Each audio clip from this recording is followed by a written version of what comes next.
En tous les cas, on vous le voit le faire à l'image. Vous avez lu la Bible et le Coran, J'ai l'intégralité. été aidé notamment par des chercheurs dont c'est le métier de... Il a eu un an, quoi. Je n'ai pas tout lu attentivement, mais en fait je me suis intéressé à la Bible bien avant, quand j'ai fait un film sur les colons israéliens. Et alors le résultat, c'est quoi? Le résultat, c'est qu'on a, moi j'ai découvert 13 appels au meurtre dans la Bible, et pas uniquement l'Ancien Testament, parce qu'on est toujours, le western c'est l'Ancien Testament, y compris Jésus, 2 fois il appelle à couper la tête de ceux qui ne croient pas en lui. Moi je crois les égorger. Ouais, je crois que c'est une sorte d'un genre de hippie, j'étais très surpris par ça. C'est Johnny qui dit. Et dans le Coran, effectivement, il y a 6 appels au meurtre. Donc 13 à 6. Voilà, 13 dans la Bible, 13 à 6. 6 dans le Coran. Salut à tous. Alors aujourd'hui nous allons examiner un sujet d'actualité, à savoir la Bible est-elle plus violente que le Coran?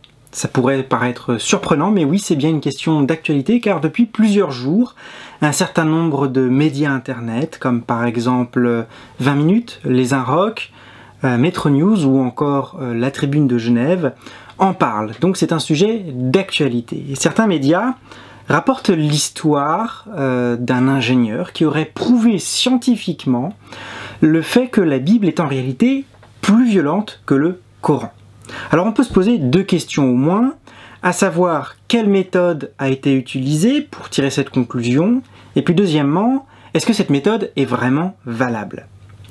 Alors la méthode est en réalité assez simple, puisque Tom Anderson, qui est l'ingénieur new-yorkais qui a développé le logiciel en question, à savoir un logiciel d'analyse textuelle qui s'appelle Odin Text, donc il a développé un logiciel assez simple, et ce logiciel lui permet de mesurer la proportion d'une thématique à partir d'un mot ou de son champ lexical à l'intérieur d'un texte.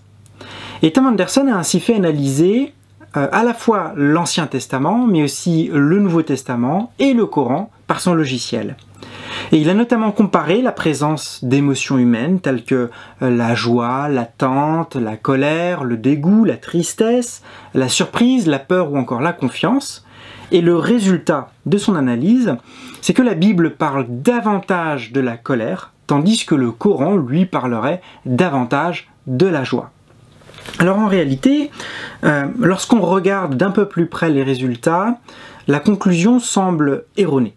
Erronée ou en tout cas partielle, dans la mesure où la vraie différence semble plutôt se situer ailleurs, à savoir que le Coran parle davantage de la foi et de la peur que la Bible, et les autres émotions, en revanche, sont à peu près à un niveau équivalent, il n'y a pas vraiment de différence notable.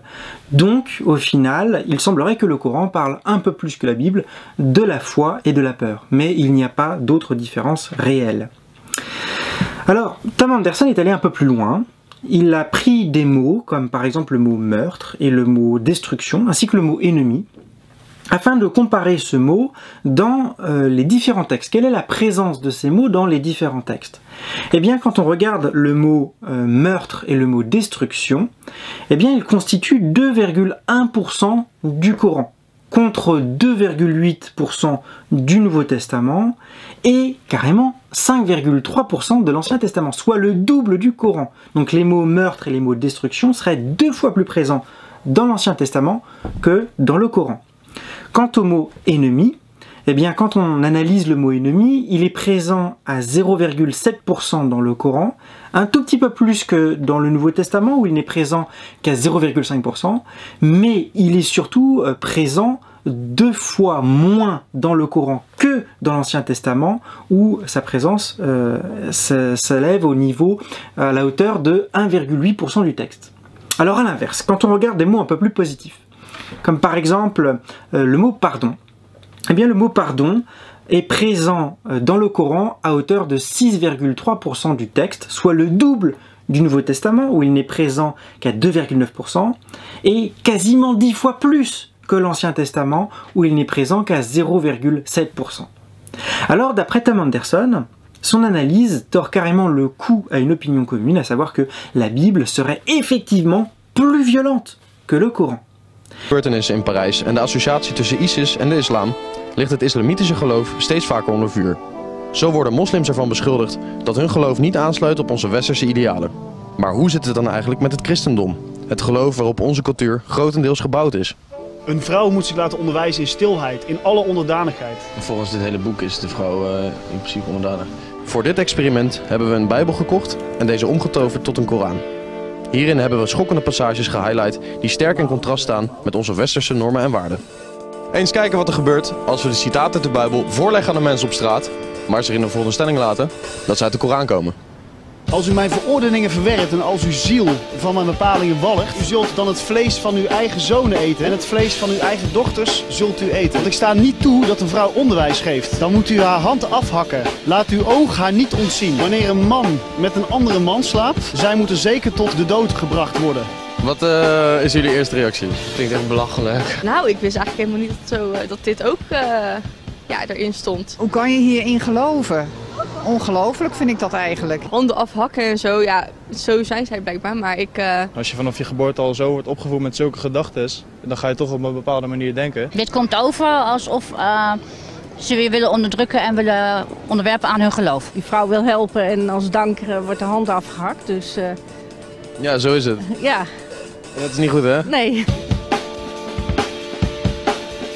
Als je dit nou naast de Bijbel zou zetten, wat zijn dan voor jou de grootste verschillen? Ik vind de Koran, zeg maar, als ik dit zo hoor, die vind ik iets agressiever met de hakte hand eraf. Ik denk dat de Bijbel toch ook positieve dingen heeft. Ze vertellen het anders in ieder geval. Het grote verschil is toch wel hier, wat hier ook expliciet blijkt uit veel meer de rol van de vrouw. In de Bijbel staat er iets minder hard erop, gewoon iets vredeachtiger. Ja, de wereld verandert en ik vind dat we toch wel een beetje daarmee mee moeten gaan. De meeste mensen van ons hebben gewoon vrijheid van keuze en vrijheid van meningsuiting gehad. Ja. En daardoor ga je op een andere manier denken. Ik vind het erg dat wat ooit opgeschreven is, men als de waarheid ziet. Maar zou je dit boek dan niet gewoon weg kunnen laten? Nou ja, het is al heel oud, hè, dus het hoort er een beetje bij, ja. Nou, dan hebben we een kleine verrassing voor jou. Want deze prachtige zinnen uit de Koran, die kwamen gewoon rustig uit de Bijbel. What the fuck? Serieus? Ja, wat de hel. Zo, dat had ik niet gedacht. Nee? Dat had ik echt niet gedacht, nee. Veel mooi verwoorden. Dit is echt ziek. Dit is echt ziek. Meen je dat? Ja. Het heeft me heel goed gedaan. Niet verwacht. Ja, nee? Het zijn alleen maar vooroordelen. En ik zeg altijd van, je moet niet vooroordelen, maar zelf doe ik het ook alleen maar. En het is iets wat je niet bewust doet. Het heeft alles met de media te maken natuurlijk. Ik blijf er gewoon bij, blijf gewoon rationeel nadenken. Ja. Kijk gewoon wat een beetje logisch is en doe er je voordeel mee. Tuurlijk heb ik vroeger ook bijbelverhalen gehoord en ik heb zelf op christelijke school gezeten. Maar nee, ik had niet verwacht dat dit erin stond. Nee.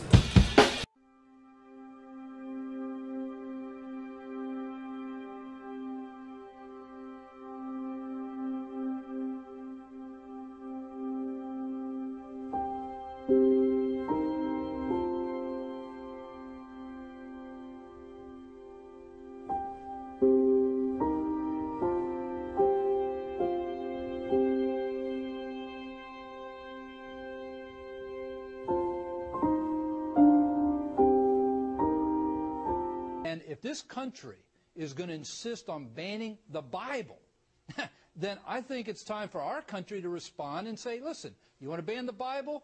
Then we aren't showing up. Well, you know, Bill, I would go one step further. What I couldn't get an answer to before coming up here, so it might not be that it's not the case, just that I didn't get an answer, is whether the Quran is similarly sworn off that list. Interesting, though, the Quran wasn't on that list. So, all right.